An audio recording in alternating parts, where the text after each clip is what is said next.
صحیح بخاری کتاب الحج میں ہے، سیدنا عمر بن خطاب رضی اللہ تعالیٰ عنہ، عابس بن ربیعہ ایک معروف تابعی ہیں، روایت بیان کرتے ہیں خود عمر بن خطاب رضی اللہ تعالیٰ عنہ طواف کرتے کرتے، حج کرتے کرتے بیت اللہ میں آ گئے، مطاف کے اندر پھر رہے ہیں، 7 چکر پورے ہوئے، آئے حجر اسود کے پاس، حجر اسود کو استلام کرنے کا، بوسہ دینے کا ٹائم ہوا چاہتا ہے، حجر اسود کو چوم رہے ہیں، چومنے سے پہلے رک گئے، بوسہ دینے سے پہلے رک گئے، حالانکہ حج کو اس حجر اسود کو چومنا فرض نہیں تھا، واجب نہیں ہے، حج کا رکن نہیں ہے، حج کے لیے شرط نہیں ہے، عمرے کی قبولیت کے لیے شرط نہیں ہے، ایک اضافی عمل ہے، ہو جائے پھر بھی ٹھیک، نہ ہو تو پھر بھی چلے گا، حج قبول ہوگا۔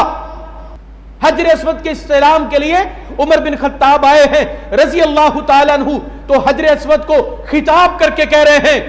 یا حجر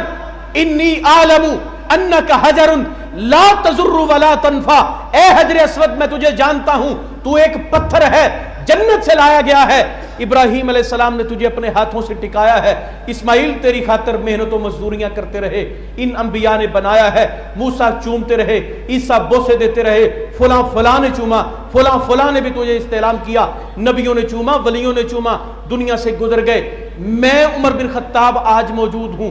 کہتے ہیں میں تجھے جانتا ہوں تو ایک پتھر ہے، نہ نفع دے سکتا ہے نہ نقصان کر سکتا ہے، نفع بھی دینے والا رب کی ذات، نقصان دینے والے بھی رب کی ذات، عمر بن خطاب تجھے کیوں چومتا ہے؟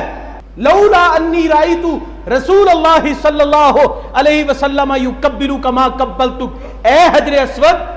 میں تجھے جانتا ہوں کہ تو پتھر ہے، نہ نفع کا مالک نہ نقصان کا مالک، تجھے چوم کیوں رہا ہوں؟ میں نے رسول اللہ کو دیکھا تھا، آپ نے تجھے استلام کیا تھا، تجھے بوسہ دیا تھا، اگر اس عمر بن خطاب نے نبی کریم کو تجھے بوسہ دیتے ہوئے نہ دیکھا ہوتا تو جتنا بھی مقدس تھا عمر کبھی بھی تیرے قریب نہ آتا۔ لاکھ لوگ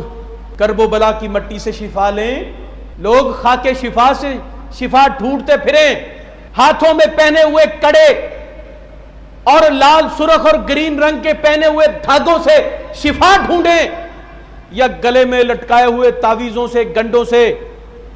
حکیموں کے نسخوں سے، عاملوں کی پھونکوں سے، کاہنوں کی کہانت سے، ساحروں کے جادو سے لاکھ لوگ شفائیں ڈھونڈتے پھریں، اور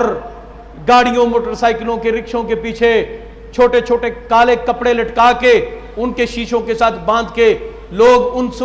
نظر سے محفوظ رکھنے کے ہیلے کرتے پھریں، مکان بنا کے ٹوٹی ہوئی کالی ہنڈیوں کو الٹا کر کے رکھتے رہیں، کڑے پہنتے رہیں، چھلے پہنتے رہیں، اگر حجر اسود جو جنت سے آیا، نبیوں نے لگایا، نبیوں نے بوسے دیے، وہ نفع اور نقصان کا مالک نہیں ہے تو قسم اللہ پاک کی دنیا کی کوئی بھی چیز نفع اور نقصان دے سکتی نہیں دے سکتی۔ آج جاؤ سیون، میں آپ میں سے کسی کو لیے چلتا ہوں، جاؤ بیت اللہ میں حج ہوتا ہے، سیون کے بھی چکر لگائے جاتے ہیں، وہاں پہ حجر اسود کو چوما جاتا ہے تو یہاں پہ بھی پتھروں کو چوما جاتا ہے مقدس سمجھ کے، وہاں پہ زمزم کو تبرک سمجھ کے پیا جاتا ہے۔ اللہ کی قسم یہاں سے بھی نمک کو اور گندی نالیوں سے نکلنے والے اس دودھ کو اور چھپڑیوں سے نکلنے والے پانیوں کو، ان گرد آلود اور اس غلیظ پانی کو، آلودہ پانی کو پینے والے، تبرک سمجھ کے پینے والے آج بھی موجود ہیں۔ رسول اللہ نے فرمایا تھا جب تک میری امت بیت اللہ کا احترام اکرام کرتی رہے گی، خیر پر رہے گی، ان میں برائی اور ان میں شر تب آئے گا جب بیت اللہ کے حقوق پامال ہوں گے۔ جائیں دیکھیں قتل و غارت، دنیا کے اندر مہنگائی اور آج فسادات ہیں کہ نہیں ہیں، یہ تب ہوئے جب محمد کریم صلی اللہ علیہ وسلم کے طریقے کو چھوڑ کر من مانے معبود بنائے، من مانے طریقے گھڑے اور من مانی رسمیں اور رواج، ان کو ہم نے اپنی پرستش اور ان کو اپنے لیے ان کو مشروع کر کے ان کے پوجا پاٹ کرتے رہے۔ میں نے تو کل بھی مولانا حالی کے اشعار آپ کو سنائے، اگر دنیا کا کوئی مجوسی آگ کو پوج رہا ہے، ہندو اگر بت کو پوجے تو وہ کافر ہے، کرے غیر بت کی پوجا تو کافر، مگر مومنوں پر کشادہ ہیں راہیں، پرستش کریں شوق سے جس کی چاہیں، نبی کو چاہیں خدا کر دکھائیں، اماموں کا رتبہ نبی سے بڑھائیں، شہیدوں سے جا جا کے نظریں چڑھائیں، نہ توحید میں اس سے کچھ خلل آئے، نہ اسلام بگڑے نہ ایمان جائے، کہاں کی توحید ہے کہاں کا ایمان ہے، وہ سب کچھ کر کے مشرک، وہ ہندو پلید ہے اور تو سب کچھ کر کے بھی مومن مسلمان ہے۔